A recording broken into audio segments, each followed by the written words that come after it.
Vamos começar com estes blocos. Esse é o 3. Muito bem. Agora o 6. Vamos ver esta aqui. O que é isso? É um pássaro azul. Isso mesmo, muito bem. Obrigado.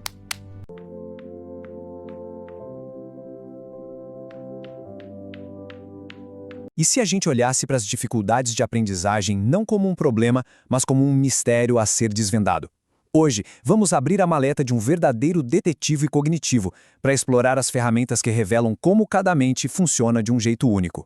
Essa é a pergunta de $1 milhão, né? Acho que todo mundo conhece alguém assim. Uma criança, um jovem que é claramente inteligente, super criativo, mas que por algum motivo parece que não consegue engrenar na sala de aula. É um verdadeiro quebra-cabeça que deixa pais e professores de cabelo em pé.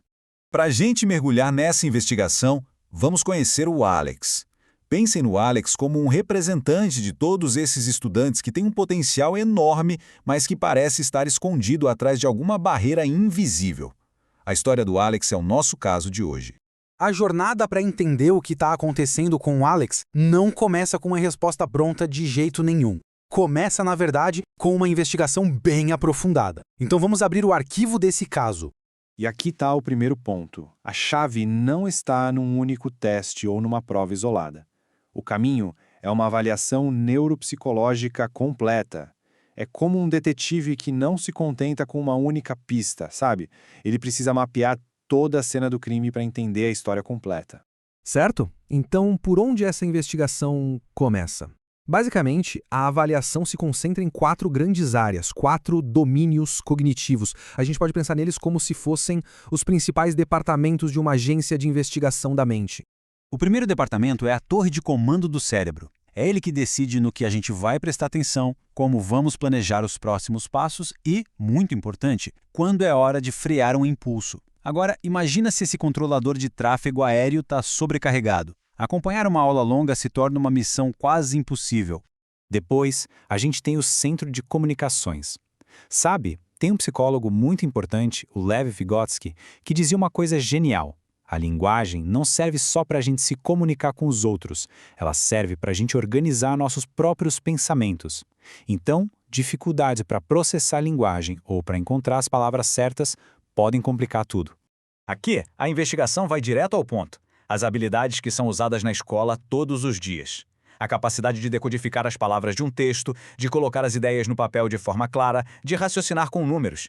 É a aplicação prática de todas as outras funções do cérebro no dia a dia da sala de aula. E por último, mas talvez um dos mais importantes, temos o nosso post-it mental. A ideia, inspirada no modelo do Alan Baddeley, é bem simples. É a nossa capacidade de segurar uma informação na mente por alguns segundos para poder usar ela. Pense em lembrar o começo de uma frase para poder entender o final dela. Sem isso, tudo fica mais difícil.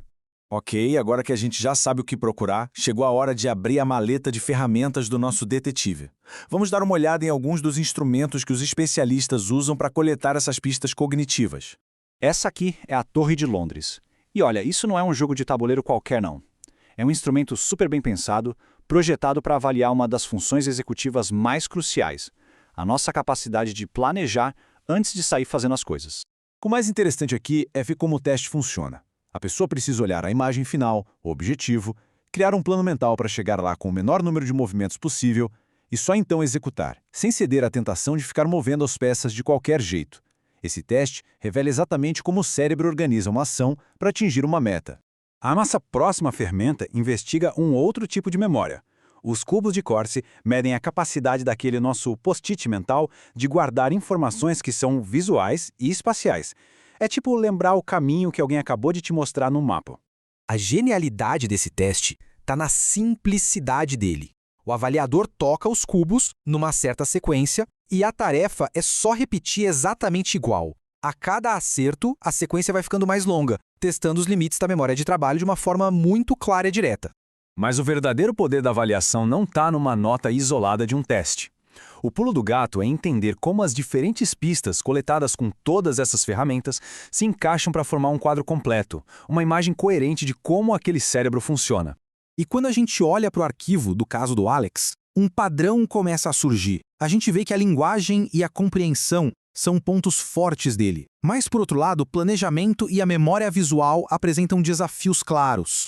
De repente, as peças do quebra-cabeça começam a se conectar e a gente entende por que um jovem tão inteligente pode ter dificuldade em algumas áreas.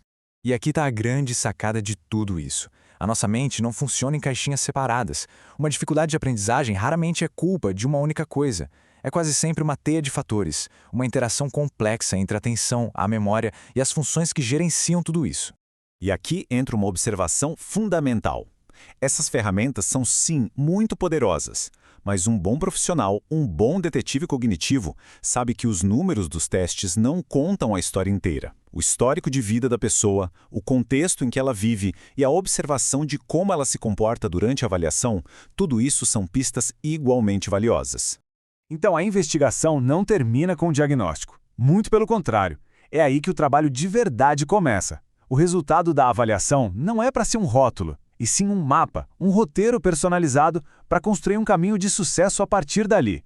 No caso do Alex, as pistas que foram coletadas levam a um plano de ação bem claro, intervenções focadas para fortalecer a memória visual dele, ensinar estratégias de planejamento e, claro, algumas adaptações bem práticas lá na sala de aula. O mistério foi resolvido e, o mais importante, agora existe um caminho para seguir. E tudo isso deixa a gente com uma reflexão final, né?